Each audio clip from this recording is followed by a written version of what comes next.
No, po małej nieobecności witamy ponownie. Witam Ciebie, Piotrze, witam wszystkich naszych słuchaczy. Witam, witam. Dzisiaj chciałbym, żebyśmy sobie przeszli do tematu związanego z takimi hybrydami, co tam tak naprawdę się w tym Białym Domu wzięło, pokazało, albo o czym Trump wie, albo o czym nie wie, albo co się domyśla.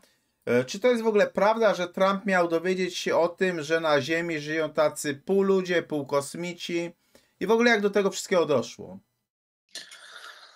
Te informacje pochodzą z wypowiedzi pewnego deputowanego, pewnego kongresmena amerykańskiego, który tak nonszalancko przyznał w wywiadzie, a tym kimś jest Eric Burlison, że Trumpowi ktoś za czasów pierwszej kadencji powiedział, że na Ziemi istnieją krzyżówki, oni to nazwali crossbreedami, czyli krzyżówki ludzi i kosmitów.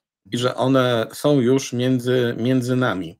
Ktoś bliżej nieokreślony, chociaż wiele osób sugerowało, że to słynny David Grush był, ale okazało się, że nie, miał, no nie wiem, spotkać się z prezydentem wtedy, w okresie, kiedy on był poddawany impeachmentowi i mu przekazać te informacje. Trump to ponoć przyjął tak jak to Trump, nawet zażartował, że jeden z polityków demokratycznych pewnie jest takim półkosmitą. No i wiesz, pojawiło się mnóstwo różnego rodzaju spekulacji, kto, gdzie, kiedy i czy aby na pewno i na ile to wszystko jest wiarygodne. No bo sobie pomyślcie, prezydent Stanów Zjednoczonych dowiaduje się, że po ziemi chodzą pół ludzie, pół obcy. Mhm. No, coś nie do pomyślenia, coś wyjątkowo sensacyjnego. A tu coś takiego ukazuje się w mediach i mówi o tym w sumie polityk z partii Trumpa, Burlison, człowiek, który związany jest z ruchem Disclosure i szczerze mówiąc muszę przyznać, że to jest jeden z tych polityków, jeden z tych amerykańskich zwolenników ujawnienia, który wcale nie jest żadnym, wiesz, farmazoniarzem, to znaczy się on różne rzeczy mówił, natomiast on zawsze był taki bardzo powściągliwy w tym wszystkim. Do dzisiaj się uważa za sceptyka. No i po prostu jeden z informatorów miał mu o tym powiedzieć, że taka sytuacja zaszła. No, czy Trump to przyjął na poważnie, czy w ogóle to wszystko było na poważnie? Czy można sobie iść od tak do prezydenta i powiedzieć, panie prezydencie, kosmici pół chodzą po ziemi? To wszystko jest bardzo tajemnicze, tym bardziej, że powiem ci, że kiedy sięgniemy pamięcią do tego poprzedniego jesiennego spotkania na temat UAP-ów w kongresie, no to tam też padło takie pytanie ze strony z jednej z kongresmenek, czy wiadomo coś o tych hybrydach, tak? Czy wiadomo coś o takich eksperymentach? Wtedy to przeszło trochę bez echa, no ale teraz temat powraca i muszę powiedzieć, że jest to dość kontrowersyjne, dlatego że o hybrydach mówi się od dawna w takim kontekście już bardzo podpadającym pod teorie spiskowe, prawda? To już nie jest tematyka od tego, czy obcy nas odwiedzają, czy istnieją jakieś UAP-y, tylko to jest tematyka, czy obcy gmerają nam w genach i co oni w zasadzie z nami robią. Także wiesz, z jednej strony pewnie nikt oficjalnie tego nie przyzna w Białym Domu, że taki raport był. Czy to był raport, czy to był briefing, czy to była zwykła rozmowa, też tego nie wiadomo tak naprawdę do końca. Także informacja została rzucona w eter, no i wiele osób się zastanawia, o kurde, co się wydarzyło, wiesz? No bo zasadniczo praktycznie 2 lata temu, no może niecałe, bo my to nagrywamy 1 lipca, zatem niecałe 2 lata, bez kilkunastu dni miało miejsce to spotkanie z Grashem w kongresie, kiedy on tam mówił o tym, że Amerykanie mają obiekty UFO, że mają ciała obcych, a po 2 latach się dowiadujemy, że Trump no wie o tym, że są między nami półkosmici. Dziwaczna sprawa. Mhm. No, czy w ogóle tak naprawdę Twoim zdaniem są te hybrydy i w ogóle skąd wiadomo, że one istnieją i co tak naprawdę na ten temat można by powiedzieć? Czym są hybrydy? No to musimy się tutaj cofnąć do takiego folkloru związanego z abdukcjami, czyli porwaniami przez kosmitów. No jak wiecie, od kilkudziesięciu lat ponad takie praktyki mają się odbywać. Ludzie donoszą o tym, że są porywani, zabierani przez kosmitów do jakichś sterylnych pomieszczeń, no i że robi się na nich różnego rodzaju eksperymenty, ewentualnie się pobiera tkanki. Są takie osoby, jest ich dość sporo, to jest taki nurt, powiedzmy, w zjawisku abdukcji. Są takie osoby, które wierzą, że stanowią albo źródło materiału genetycznego dla eksperymentów przeprowadzanych przez obcych, albo są nawet w przypadku kobiet inkubatorami dla tych istot. Nie brak takich relacji, które mówią, że ludzie podczas tego typu doświadczeń mieli widzieć efekt krzyżówek genetycznych pomiędzy Homo sapiensem a tak zwanymi szarakami. Takie istoty noszą cechy obojga, tak, gatunków. Najczęściej, chyba nie muszę tłumaczyć, jak wyglądają, tak. Zazwyczaj są to humanoidy nieco drobniejsze, nie przypominające do końca człowieka, o wydatniejszej głowie, większych oczach, noszące po prostu takie nieludzkie cechy. I ten folklor cały, te wierzenia dotyczące hybryd są niezwykle rozbudowane, dlatego że kto ma tego dokonywać? Obcy szaracy tak naprawdę, co pewnie wiecie, ale w jakim celu? Takim najpopularniejszym obecnie żyjącym badaczem tego tematu jest dr David Jacobs i on ma na koncie taką książkę bardzo poruszającą na temat hybryd właśnie. On sugeruje, że ten cały plan abdukcji jest głęboko przemyślany przez tą inną inteligencję. On polega na tym, że ona chce, po prostu kosmici chcą stworzyć na Ziemi nowy gatunek. Nowy gatunek noszący cechy obu rodziców i ten gatunek ma być lepiej przystosowany do przyszłości, a dla nas co najgorsze, że ten gatunek ma zastąpić ludzi. I że to już się odbywa, te istoty tutaj trafiają w jakiś sposób. Wiesz, to też można zapytać, jak one tutaj trafiają. Jest taka koncepcja mówiąca, że wiele osób ma te geny po prostu w jakiś sposób, że niektóre osoby są efektem eksperymentów genetycznych albo jakichś tam usprawnień, wiesz, różnego rodzaju racjonalizacji wprowadzanych w ich ciałach przez kosmitów.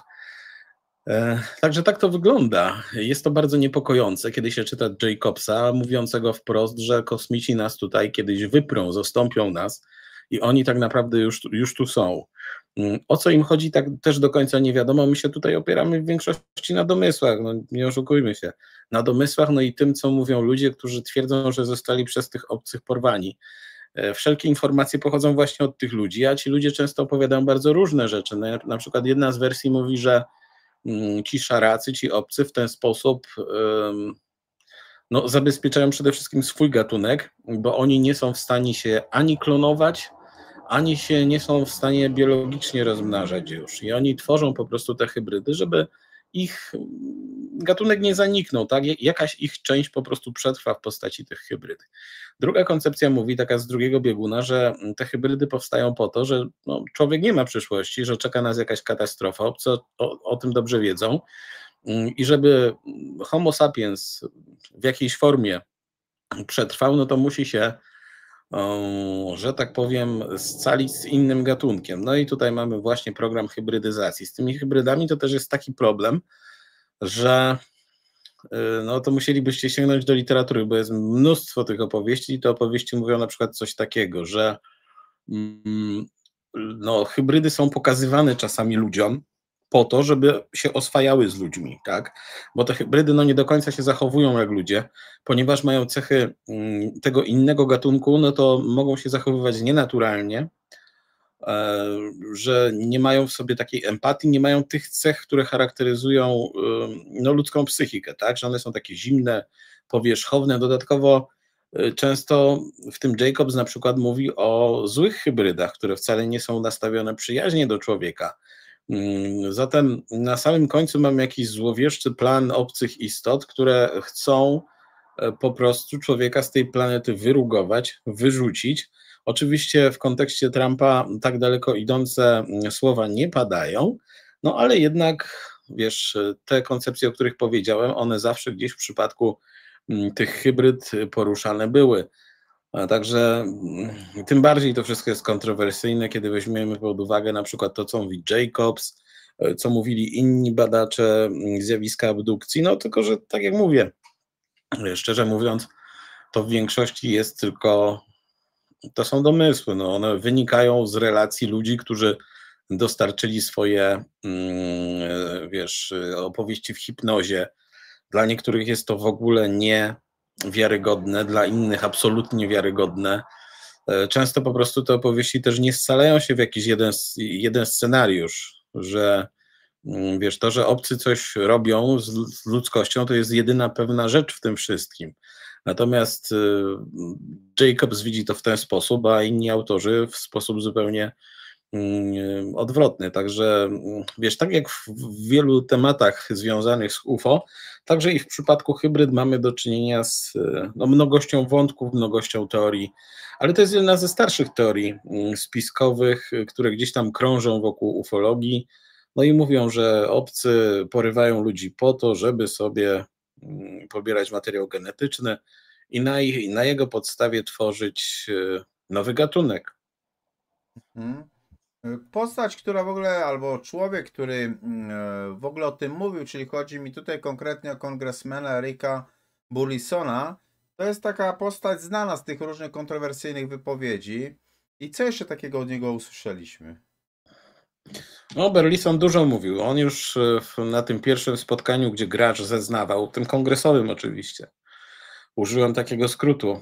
On kierował bardzo proste i konkretne pytania do tego gracza. Zapytał go, czy pan widział tych kosmitów? Gracz powiedział, że nie. Czy pan widział statek UFO? No gracz nie chciał odpowiadać i za każdym razem, kiedy były jakieś spotkania poświęcone UAP-om, no to Burlison takie pytania kierował. Takie proste, obliczone na to, żeby z tych ludzi jakieś informacje wydusić, no bo wiesz, te wszystkie postaci związane z Disclosure, to one tak zazwyczaj krążą wokół tematu i mówią, żeby za dużo nie powiedzieć. A Burlison ich zawsze dociskał i zawsze wydawał mi się takim człowiekiem bardzo rozsądnym, to znaczy on cały czas się uważa za sceptyka w tej materii, ale miał rzeczywiście kilka kontrowersyjnych wypowiedzi. No to jest republikanin, to jest człowiek, no konserwatysta, jest to też człowiek wierzący. Ja pamiętam takie jego wypowiedzi, które mówiły, że obcy to są albo aniołowie, albo ziemska inteligencja. Znaczy się ziemska inteligencja, ziemska technika, tylko wyprzedzająca, taka wiesz, awangardowa technika jakaś, ale on ostatnio no, ma szereg różnego rodzaju wypowiedzi. Ta wypowiedź na temat hybryd to jest jedna z nich, ale on na przykład w czerwcu 2025 pojechał do Meksyku na konferencję poświęconą tej słynnej kuli z Buga. Myśmy o tej kuli u ciebie na kanale mówili. Tam pokazano też te słynne mumie peruwiańskie. Chyba o nich też u ciebie mówiliśmy, tylko wcześniej. No i te mumie peruwiańskie i kula z Buga, wiesz, to się dobrze nie kojarzy. To są raczej rzeczy, które są lansowane przez Mausana. To są sensacje, tu nigdy nie ma konkretnych informacji, zatem kiedy to wszystko wspiera amerykański kongresmen, no to dostaje to wiarygodności, natomiast sam kongresmen, samemu kongresmenowi ta wiarygodność spada. No i on się tam pokazał w otoczeniu też innych osób u Mausana, no ale wrócił do kraju, no i powiedział, że jego nie przekonuje to wszystko, że kula z Buga to nie, to jest jakiś tam popelina. Natomiast powiedział coś takiego, że on tam pojechał, żeby zobaczyć te mumie, dlatego że kazał mu gracz. A no, może nie kazał, ale zasugerował mu to gracz. No dlaczego miał mu gracz sugerować? Bo gracz twierdzi, że niektóre z tych mumii mają przypominać istoty nieludzkie, o których gracz gdzieś tam słyszał, czyta, albo ktoś mu powiedział. No tylko, że w 2023 roku, kiedy ten sam Burlison pytał gracza, czy widział pan kosmitów, to powiedział, że nie. No to jak nie widział, to skąd wie, jak wyglądają, prawda? No to też takie jest masło maślane. A żeby było śmiesznie, to Burlison zrobił gracza swoim doradcą 1 kwietnia. Od 1 kwietnia prawdopodobnie tego roku. On mu tam doradza. No i powstaje pytanie, wiesz, czy ten gracz, bo to nie jest jedyna kontrowersyjna sprawa pomiędzy graczem i Burlisonem, bo okazuje się, że gracz mu gdzieś tam nastręczył kolesia, który jest kontaktowcem. W czym jest cały problem, wiesz? Sprawa disclosure dotyczy tak naprawdę rzeczy namacalnych. Ukrywanej techniki, dajmy na to ukrywanych źródeł napędu, pieniędzy, które są na to wydawane, jakichś tajnych prototypów i tak dalej. Tam pierwsze skrzypce gra technika, tak? Technika i pieniądze. Tymczasem gdzieś tam to wszystko nam się tak zaczyna rozpraszać, rozmydlać, taka mgła informacyjna zawisa. No i słuchaj, przecież ten kongresmen zamiast jeździć, szukać mumii, no to się powinien skupić na tym, kto blokuje na przykład pewne projekty, gdzie giną pewne pieniądze, tak?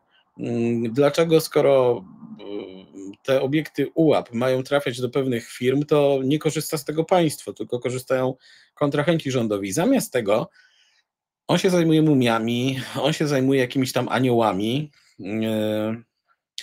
No dziwne to jest, powiem ci. To jest tak jakby Graż odwracał jego uwagę od sedna problemu. Ale wrócę do tego kontaktowca, którego Graż nomen omen skontaktował z Berlisonem. To jest jakiś facet pochodzenia żydowskiego, który ma się kontaktować z obcymi. Ci obcy mu ponoć powiedzieli, temu kontaktowcowi, że Jezus jest prawdziwy.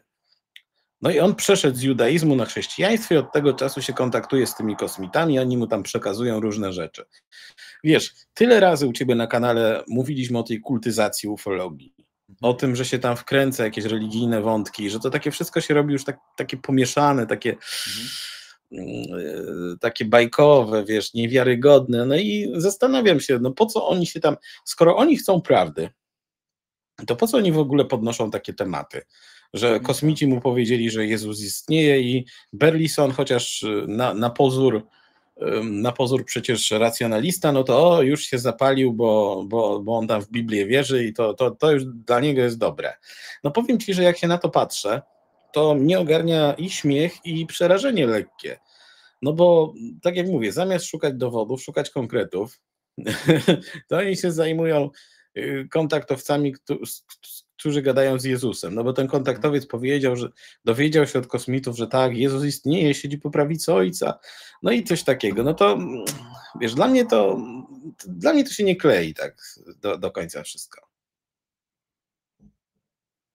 No właśnie, no i widzisz, w tym całym ruchu Disclosure w ogóle tam pojawiają się coraz to dziwaczniejsze wypowiedzi, które bardzo często właśnie orbitują w tą stronę, czy to religii, czy to ezoteryki. Nie dziwicie to po prostu? O, wiesz, nawet ja muszę się pochwalić, jak Jackowski się chwali, że to przewidziałem, że tak będzie. Sprawa jest prosta, myślę. Wiesz, to jest Ameryka, po pierwsze, i tam jak ktoś może zarobić, to zarobi. Bardzo łatwo jest znaleźć człowieka, który będzie peplał jakieś głupoty tylko po to, żeby kilka tych dolców mu wpadło. To jest jedna rzecz. Druga sprawa jest taka, że wszędzie są mitomani różnego rodzaju, wszędzie. I jeżeli tylko im się pozwoli mówić, to będą mówić. Będą opowiadać niezwykłe historie. Kolejna sprawa, wiesz, jeżeli tam rzeczywiście jakieś informacje wypłynęły od tych wszystkich sygnalistów, którzy mają jakąś wiedzę z pierwszej ręki, no to wystarczy po prostu kilku fałszywych sygnalistów, żeby nam się sprawa zrobiła zupełnie nieczytelna. Bo kiedy się pojawią ludzie opowiadający o niezwykłych rzeczach, kiedy nam się pojawią ludzie ferujący naprawdę niesamowite teorie, na przykład jest taki nowy sygnalista, nazywa się Matthew Brown, co on tam opowiadał już do tej pory. To są opowieści, które brzmią jak science fiction.